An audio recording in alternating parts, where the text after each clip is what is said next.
Okay. Again, going on the road this year. So a little bit new experience. Princeton, opening matchup, won 15 straight games.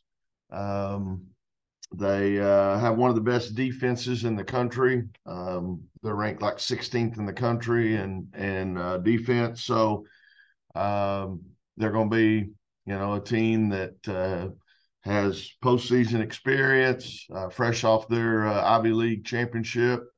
And I know they came here a couple of years ago in the first and second round. So again, they've had a great uh, tradition and winning program for the last few years. So we know that's going to be a big challenge for us. And again, we're excited about the opportunity though, and look forward to a fresh start. Kind of wipe the slate clean, and here we go with a new season. So we're ready to get started with that. We'll go ahead with questions. James, you're up first. Yeah, Coach. You've had a little break in between the tournament and now. Were there some things you really were looking to clean up with your squad over this little break here? Yeah, it was a combination. It was a good chance to for our players to have a little bit of time off, and so we had a couple of days off, and then we had a couple of days where we basically just came in and got shots up and got in the weight room and things like that. I actually went recruiting during some of that time for a few days. And now we've had a couple of practices where we could really focus on us and things we need to do better and try to clean up. And now, we practiced the last 2 days. Now we're off today while the coaches are trying to put together all the scouts and things like that for this weekend. And like I said, hopefully, the ACC tournament was kind of like our whole season. I thought the Syracuse game, we played really well and did some good things. And then the Notre Dame game kind of disappointed. So it's been a little bit of a roller coaster, and hopefully we can have a little more consistency when we get out to Utah. And I just want to have a follow-up. Isiah James, her role is sort of expanded here down the stretch for you. Just discuss her development overall over this last year. Yeah, again, that's what we're used to doing. You bring people in and try to help them along their way and develop a little bit. Things have changed now with the transfer portal and all that, but I've always enjoyed bringing high school players in and having them develop over a 4-year period and grow as individuals and as a team. And so Isiah's done a really good job with that. Obviously, with Diamond being out, with some of the other things we faced and encountered, she has gotten more of an opportunity, and I think she's taken advantage of that opportunity and done some really good things. Thanks, Wes. Mm-hmm. Corey, go ahead. Hey, Wes, you just spoke about Diamond Johnson. I wanted to ask, how good was this break for her? Obviously, you held her out for the ACC tournament. Do you have a status update for her, or where does she stand right now? Yeah, not definite. We got a few more days here, but she's still struggling some, and so we'll see. But again, I know she's still experiencing pain and that sort of thing. So it's going to be a challenge for sure, but don't want to, slam doors shut yet. You mentioned the defensive side of the basketball for Princeton. How much of a challenge is that going to be for the offense if you don't have Diamond available, and even if you do have Diamond available, facing off with that defense? Yeah, they just they usually switch almost all picks on the ball, that sort of thing. They chase you off screens, so they're fairly aggressive with their defense.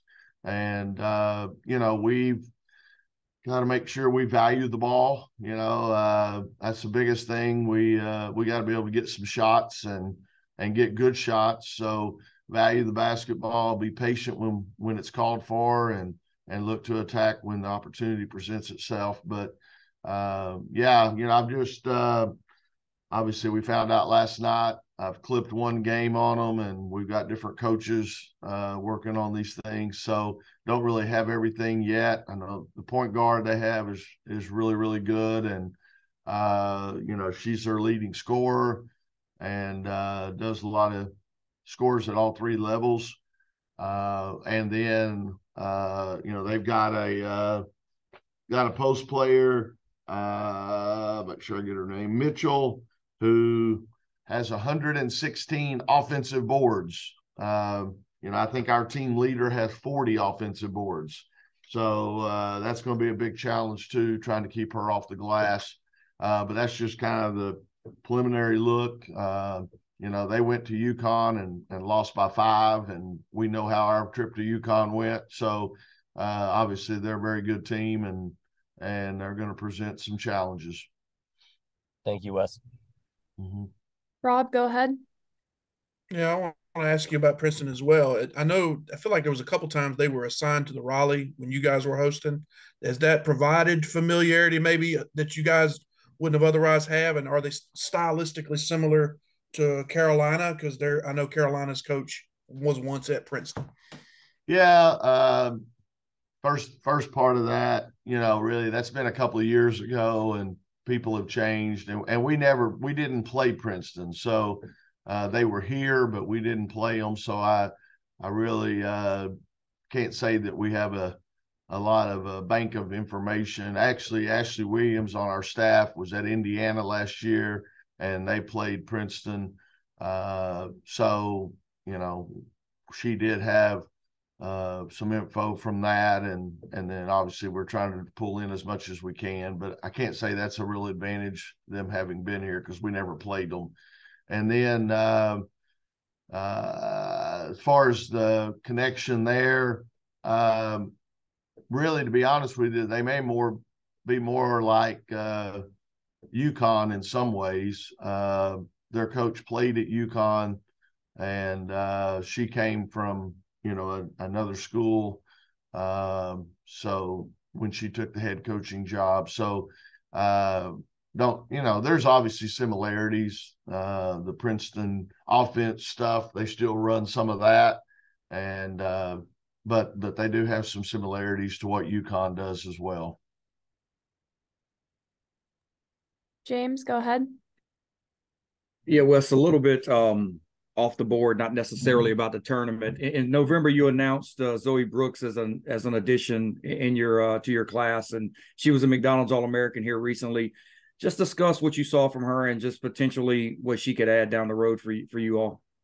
Yeah, I think Zoe, we're obviously really excited about her. When we signed her, she was probably ranked 30-something in her class and in the country. And then when they kind of reevaluated their ranking, she moved up to number 9 in the country and being named a McDonald's All-American, as you mentioned. She's had a phenomenal year. They're undefeated. They've knocked off number 1 team in the country, number 2 team in the country. I mean, and she's a big part of that. I also think we need some help at point guard, and I think she can do that. She does a good job scoring the ball, but she also gets her teammates involved.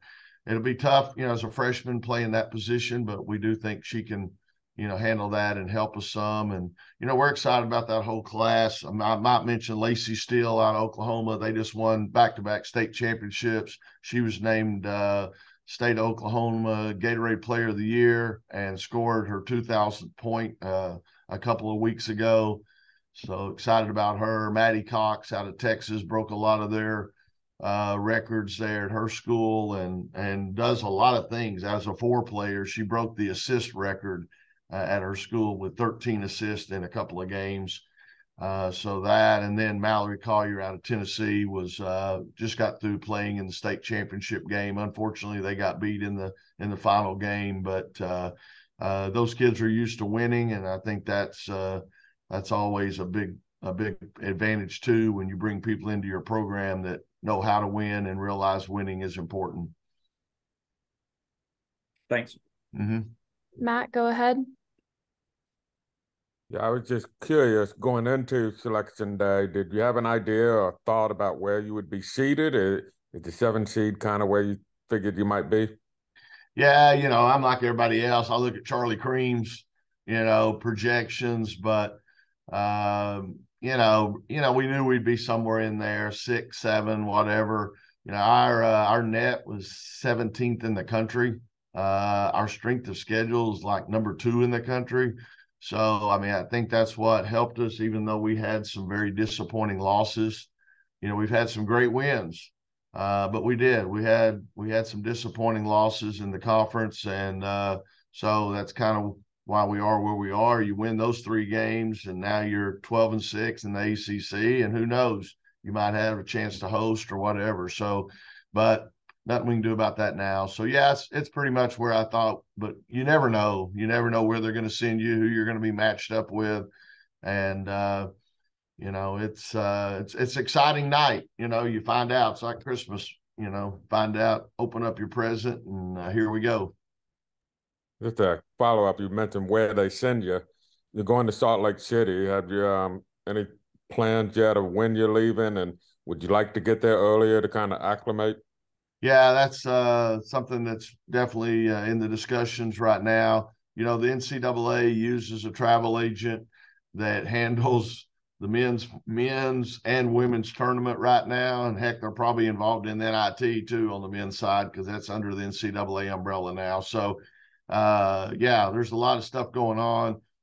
There is a chance we'll leave on Tuesday afternoon because we're going out west. But otherwise, we'd leave Wednesday morning. But I think there is a chance we might leave Tuesday afternoon. Rob, go ahead. Yeah, in regards to going to Utah, do you see that as an opportunity? Maybe is that something that you're going to get far away from ACC land, and that's a chance to bond and kind of be isolated and focused on the tournament? I know it's not as easy sometimes when you're in Raleigh and there's a lot of hoopla. Yeah, I mean, I'd rather be in Raleigh. I like playing at home.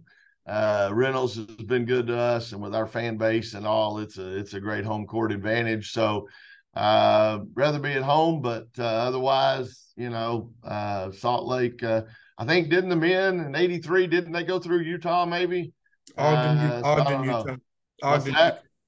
they were in Ogden. Yeah, so maybe we can catch some of that mojo out of them. But yeah, it's going to be a challenge. Utah's, if you get to Utah, obviously, if you were to meet them, they're undefeated at home. But right now, our focus is flat on Princeton and the challenge we have there. But yeah, it's someplace new, obviously, for a lot of our players and all. So pack our snow skis and let's go. James, go ahead. Wes, I'm interested. Do you typically pitch to your team this is sort of a new season when you go into postseason play? And I don't know how you viewed success or failure relative to the regular season this year, but just a new opportunity for this group. No doubt, and like I said, it's been a little bit of a roller coaster this year, especially in conference play. But it doesn't matter now. I mean, it is what it is. We are where we are. Erase the board, and now from here on out, it really doesn't matter. I mean, it's what you do, and one game at a time, like we stressed last year. It is. But that's what we say. It's a new season. We got one last chance to make a positive statement. And so that's what we got to try to go out and do. Do we have anything else for Coach? We'd have time for 1 or 2 more if anyone's got anything. All right. Well, thanks everybody for joining us this morning. I'll continue to follow up about those of you who are traveling, as well as ways to cover us virtually. But as always, we appreciate y'all for making time for it today. And thank you, Coach Moore. All right. Thank y'all. Thank Have you. a good day. Bye, everyone. Thank you, ma'am.